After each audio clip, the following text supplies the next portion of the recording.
ओम शांति। आज की साकार मूल्य है बाबा के मीठे मीठे वहाँ वाक्य हैं। तारीख है 17/8/2021। प्रातः मूल्य ओम शांति। बाप दादा मधुबन।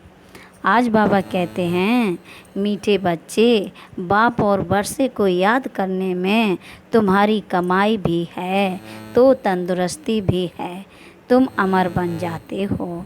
आज का प्रश्न है, हृदय को शुद्ध बनाने की सहज युक्ति कौन सी है? बाबा बोले, हृदय को शुद्ध बनाने की सहज युक्ति कौन सी है? उत्तर है, कहाँ भी रहो ट्रस्टी होकर रहो। हमेशा समझो हम शिव बाबा के भंडारे से खाते हैं। शिव बाबा के भंडारे का भोजन खाने वालों का हृदय शुद्ध होता जाता है। प्रवृत्ति में रहते अगर श्रीमत प्रमाण डायरेक्शन पर ट्रस्टी बनकर रहते तो वह भी शिव बाबा का भंडारा है। मन से सरेंडर हैं। ओम शांति, ओम शांति। जन्म जन्मांतर आधा कल्प बच्चों ने सत्संग किए हैं। साधु संत पंडित आदि सब मनुष्यों का सत्संग होता है। यह कोई भी मनुष्य का सत्संग नहीं है। इसको कहा जाता है रूहानी सत्संग। सुप्रीम रूहों के साथ रूहान अर्थात सत्संग करते हैं। यहाँ तुम कोई मनुष्य से नहीं सुनते हो, ना देवताओं से सुनते हो, तुम सुनते हो भगवान से। भगवान को हमेशा निराकार कहा जाता है। भगवान कहा जाता है और भगवान आते ही तब हैं जब बच्चों को भगवान भगवती बनाने के लिए पढ़ाना है। भगवान और भगवती का पद सिवाय भगवान के कोई दे ना सके। तुम बच्चे जानते हो, कल्प कल्प संगम युग होता है तो निराकार भगवान आकर हमको ज्ञान देते हैं। यह भी सिर्फ तुम ही समझते हो, दूसरा कोई मुश्किल समझ सके। शिव बाबा आते हैं जरूर, परंतु उनके बदले कृष्ण को गीता का भगवान कह दिया है तो जरूर सबकी बुद्धि में मनुष्य तन ही आता होगा। तुम ही दैवी गुण वाले थे और अब आसुरी गुण वाले बने हो, फिर अब दैवी गुण वाले बनते हो। दैवी गुण वालों को ईश्वरी संप्रदाय, आसुरी गुण वालों को आसुरी संप्रदाय कहा जाता है।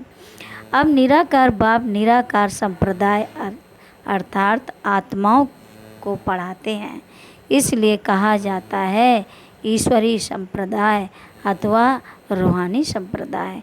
जिन्हें रूहानी बाप आकर पढ़ाते हैं, अभी तुम रूह अभिमानी बनते हो।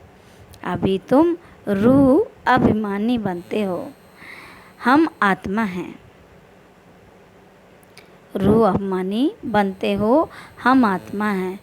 बाप हमको पढ़ाते हैं, कहते हैं मुझे याद करो तो तुम्हारे विकर्म विनाश होंगे।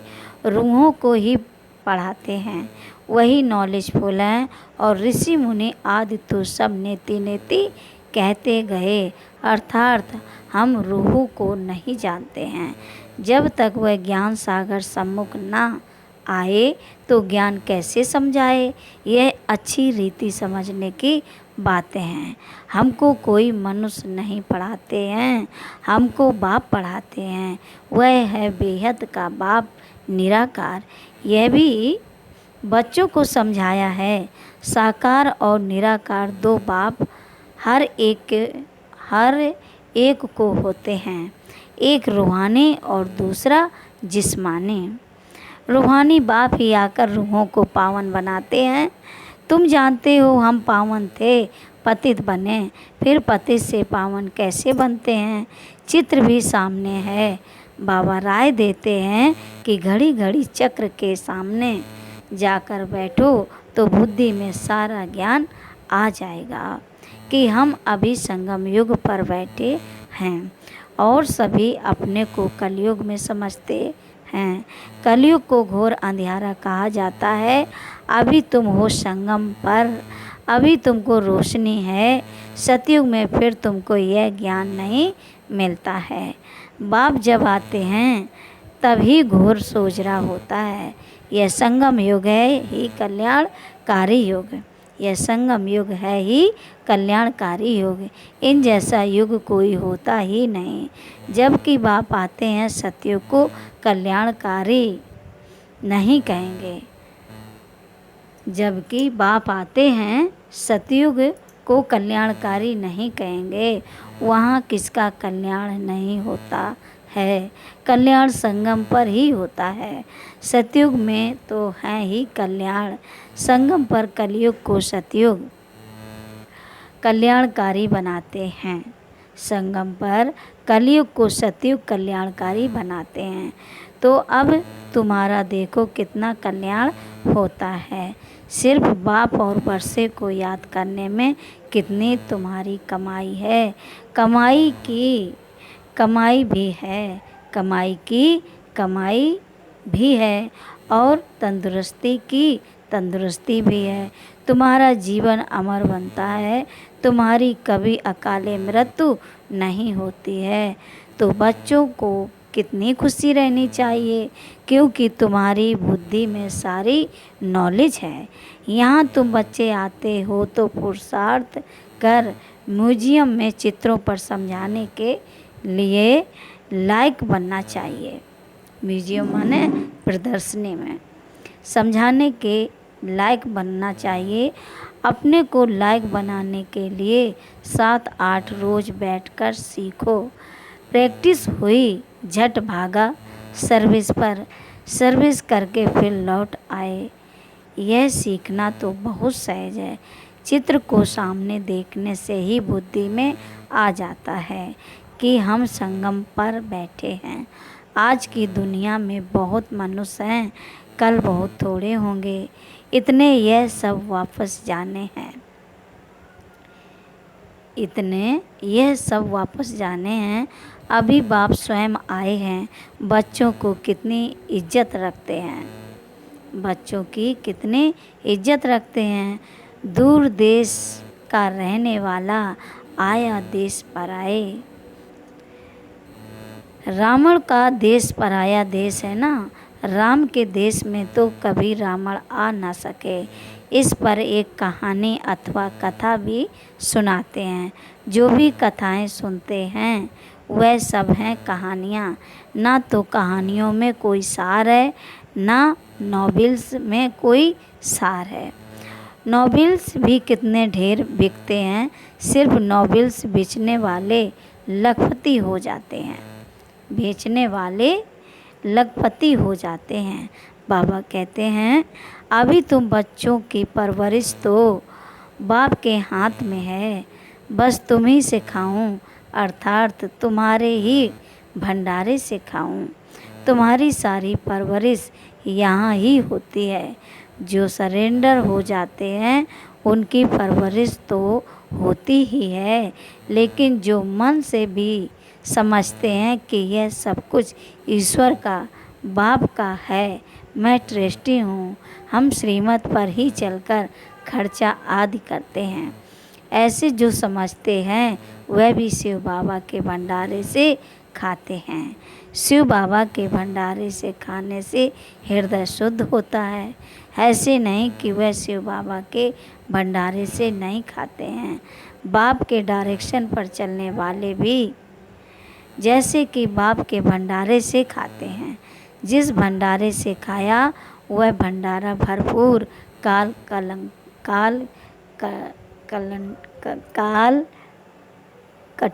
कलंकक दूर,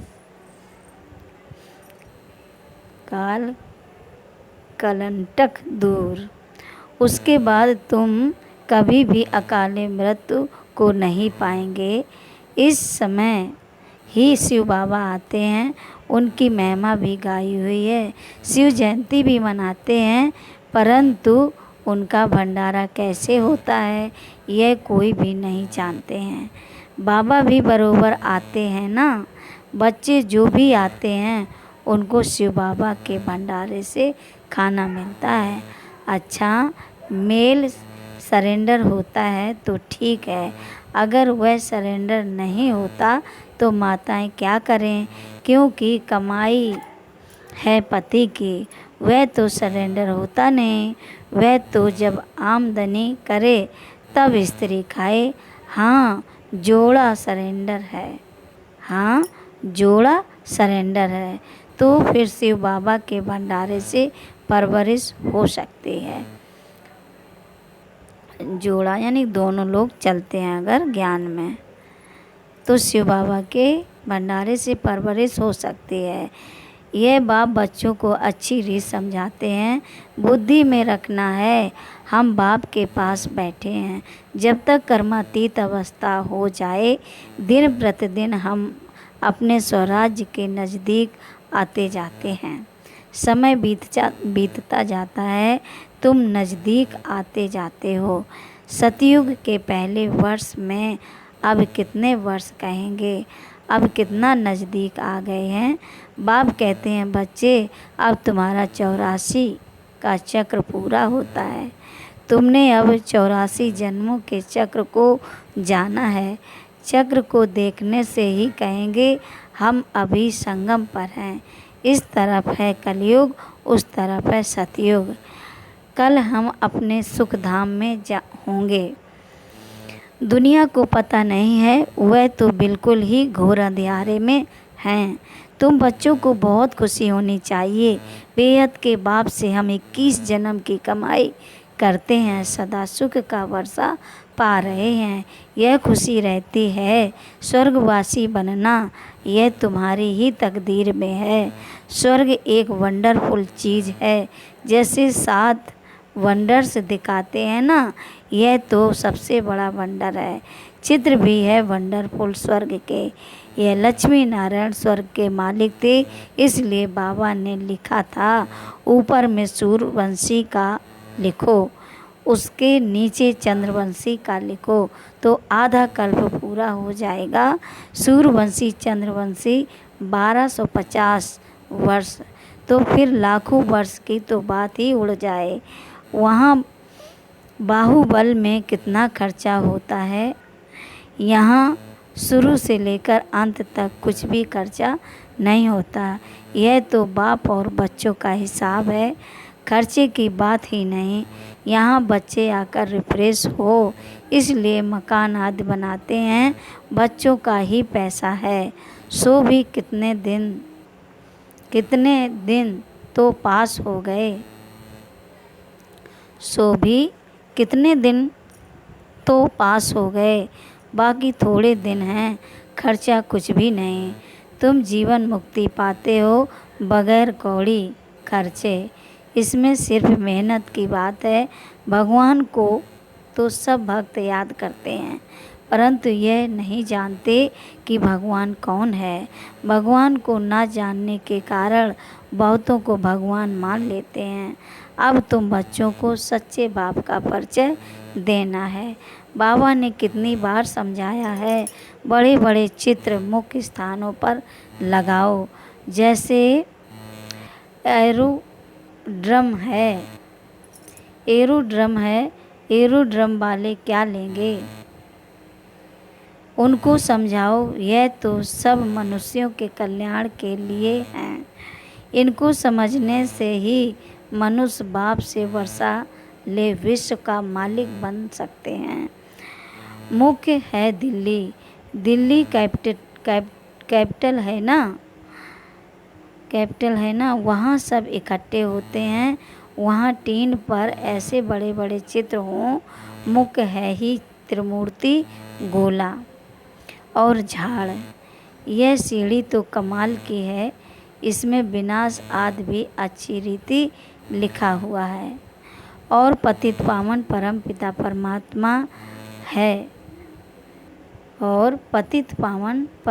परमात्मा है, वह पानी की गंगा जज करो। ब्रह्मा कुमार कुमारियाँ पूछते हैं, ईश्वर सर्वव्यापी है, वह एक निराकार परम पिता परमात्मा है। बाप से तो बच्चों को वर्षा मिलता है। मुख्य है ही यह चित्र, त्रिमूर्ति का चित्र भी बहुत बहुत वैल्यूबल है। ब्रह्मा द्वारा विष्णुपुरी की स्थापना होती है, फिर वही पालना भी करेंगे। बच्चों को अथाह खुशी रहनी चाहिए। बेहद का बाबा हमको पढ़ाते हैं। स्वर्ग का मालिक बनाने के लिए बाबा आकर स्वर्ग की स्थापना और नर्क का विनाश कराते हैं। इसलिए महाभारत लड़ाई भी साथ में है। हर 5000 वर्ष बाद यह चक्र फिरता है। बाप भी कल्प के संगम युगे आते हैं। गीता में उन्होंने फिर युगे युगे लिख दिया है। सो भी 5 युग हैं, 5 बार आए, फिर 24 अवतार, फलाना अवतार क्यों लिख दिया है। मनुष्य कितने यज्ञ तप तीर्थ आदि करते हैं, समझते हैं यह सब रास्ते भगवान से मिलने के हैं, परंतु भगवान के पास तो कोई भी जा नहीं सकते हैं। आधा कल्प कितना माथा मारा है, जन्म जन्मांतर फेरे लगाए, यह किया फिर भी बाप नहीं मिला। अभी बाप तुम बच्चों को कितना नज़दीक है, तुमसे बात कर रहे हैं, तुमको समझा रहे हैं। तुम समझते हो कल्प कल्प हूबहू हम ऐसे मिलते हैं। जो कुछ बीता कल्प कल्प होगा वही दादा जौहरी होगा, फिर उसमें ही बाबा प्रवेश करेंगे, फिर वही बच्चे आकर बाप के बनेंगे और फिर से स्वर्ग का वर्षा लेंगे। यह बाप का तुम बच्चों के साथ अनादि अविनाशी पाठ कल्प कल्प ऐसे ही रिपीट होता रहता है। अच्छा, मीठे मीठे शकील दो बच्चों प्रति माता पिता बाप दादा का याद प्यार और गुड मॉर्निंग। रूहानी बाप के रूहानी बच्चों को नमस्ते। हम रूहानी बाप को भी रूहानी बच्चों को भी याद प्यार और नमस्ते गुड मॉर्निंग बाप दादा, शुक्रिया बाबा। धारणा के लिए मुख्य सार पहली पॉइंट है, यह कल्याणकारी संगम युग है। इसमें हर बात में कल्याण है, कमाई ही कमाई है। बाप और वर्षे को याद कर 21 जन्म के लिए जीवन को अमर बनाना है। दूसरी पॉइंट है, प्रवृत्ति में रहते मन बुद्धि से सरेंडर होना है। श्रीमत पर खर्चा करना है, पूरा ट्रस्टी होकर रहना है। शिव बाबा का भंडारा भरपूर, काल कलंकट दूर। आज का वरदान है, विस्तार की रंग बिरंगी बातों से किनारा कर, मुश्किल को सहज बनाने वाले सहज योगी भव। विस्तार की रंग बिरंगी बातों से किनारा कर, मुश्किल को सहज बनाने वाले सहज योगी भव। जब बाप को देखने के बजाय बातों को देखने लग जाते हो तो कई क्वेश्चन उत्पन्न होते हैं और सहज बात भी मुश्किल अनुभव होने लगती है, क्योंकि बातें हैं वृक्ष और बाप है बीज। जो विस्तार वाले वृक्ष को हाथ में उठाते हैं वह बाप को किनारे कर देते हैं। फिर विस्तार एक जाल बन जाता है जिसमें फंसते जाते हैं। बातों के विस्तार में रंग बिरंगी बातें होती हैं जो अपनी ओर आकर्षित कर लेती हैं। इसलिए बीज रूप बाप की याद से बिंदी लगाकर उससे किनारा कर लो तो सहज योगी बन जाएंगे। आज का स्लोगन है, मैं और मेरेपन की अलाह को समाप्त करना ही रियल गोल्ड बनना है। मैं और मेरेपन की अलाह को समाप्त करना ही रियल गोल्ड बनना है। अच्छा, ओम शांति। प्रिय भाई और बहनों, अगर वीडियो पसंद आए तो लाइक करें, सब्सक्राइब करें, कमेंट करें, शेयर करें। अच्छा, ओम शांति बाबा, ओम शांति।